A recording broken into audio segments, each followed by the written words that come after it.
So there are many questions that I could ask. I mean, did you apply for this position? No, this is a position you don't apply, although recently now I've seen people self-nominating, but Parliament invites members of the public to nominate, and organizations would then ask you if you would want to be nominated and take your CV. So the organization that is nominating you would be the one writing to Parliament and motivating why you are suitable for the job.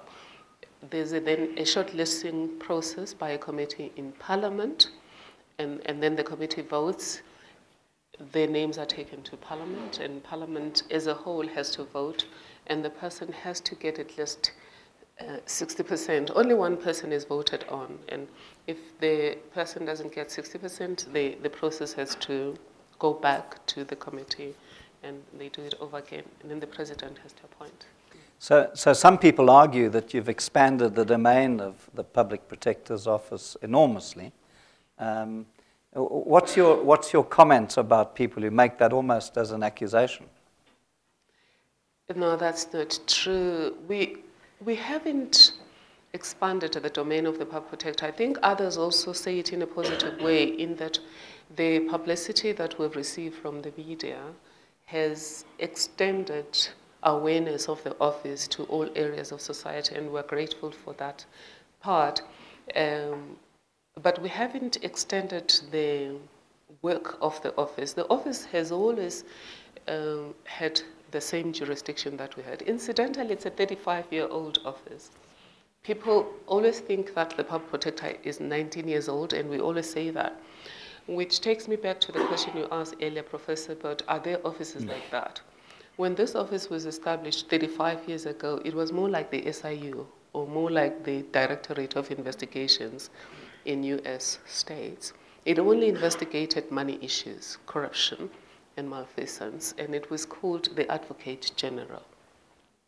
And then around 1991, it was actually changed into the Ombudsman. The statute was changed. It was called the Advocate General Act. It was changed into the Ombudsman Act. And then it was given the powers of an ordinary ombudsman, what is called a classical ombudsman in Europe. Those powers were added to the office around 1991. And then 1993, we had an interim constitution that gave it similar powers, but changed the name to Public Protector. And then 1996, when the new constitution was passed, it was given these very overreaching powers. The power to investigate any conduct in state affairs that is suspected or alleged to be improper. So that is a very broad scope. It also says the Public Protector has the power as assigned by legislation. Additional powers is assigned by legislation. And it has been given additional powers, such as the power to search and seize, the power to subpoena people, and the power to mediate, conciliate, negotiate, and do anything it considers appropriate to resolve a dispute and ensure appropriate remedial action. And the statutory powers have included the power to protect whistleblowers under the Protected Disclosures Act. We are one of 2 organizations where you can safely deposit information of wrongdoing that you have. The other is the Auditor General. We are the only office that has the power to investigate allegations of unethical conduct by members of the executive. That would be the president and all of the members of the executive, even in provinces. And we have an unusual power, which is to review decisions of the National Home Builders Registration Council. Very strange. So if, of course, there's a power that needs to be taken away and given an appropriate home, because it's a very important power, it's that power to review decisions of the National Home Builders Registration Council. Another power we have lost is the power to resolve information disputes. We were one of those institutions you could go to if you have made a prior application and government has not given you the information and you think it was unfair not to give you the information or unreasonable. But with the POPIA, the promotion of the Protection of Personal Information Act, they are now establishing an information regulator that will take over that power. Yeah. You've gone to court, as I understand it, to clear the issue up of whether a ruling from the Public Protector's Office is binding or not. Can you tell us a bit about that? Certainly. You've heard, for example, when I'm talking about the history of the office, the court has said our powers are not like those of a court, which makes sense because the courts are in Chapter 8 and the Public Protector is in Chapter 9, together with other institutions.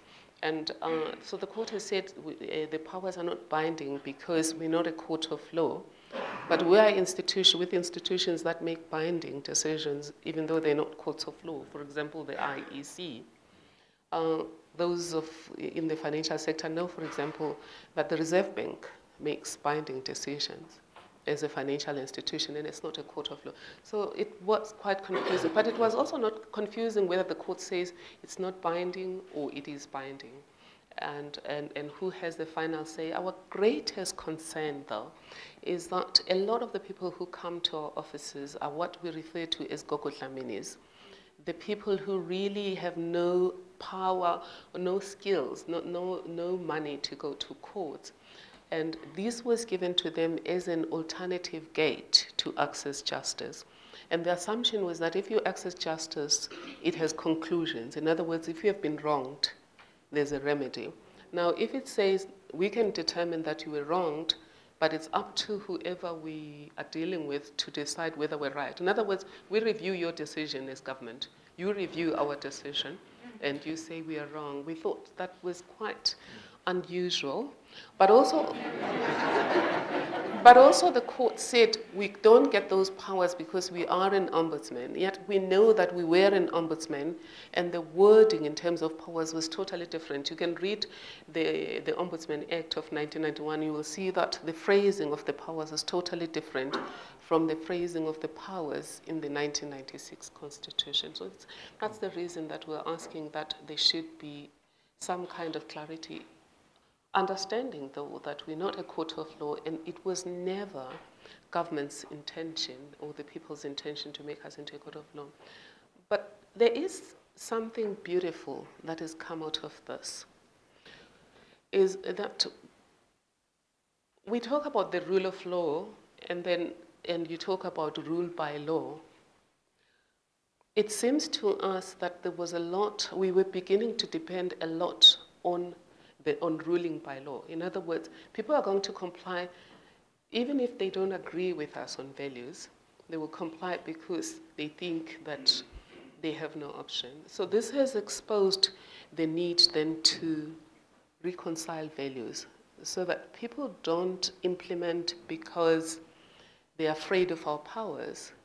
People implement because they accept that what we say is wrong, and what we say is the right way to do business going forward is the right way to do business going forward based on the values that underpin the Constitution and the responsibilities of all of these branches in government.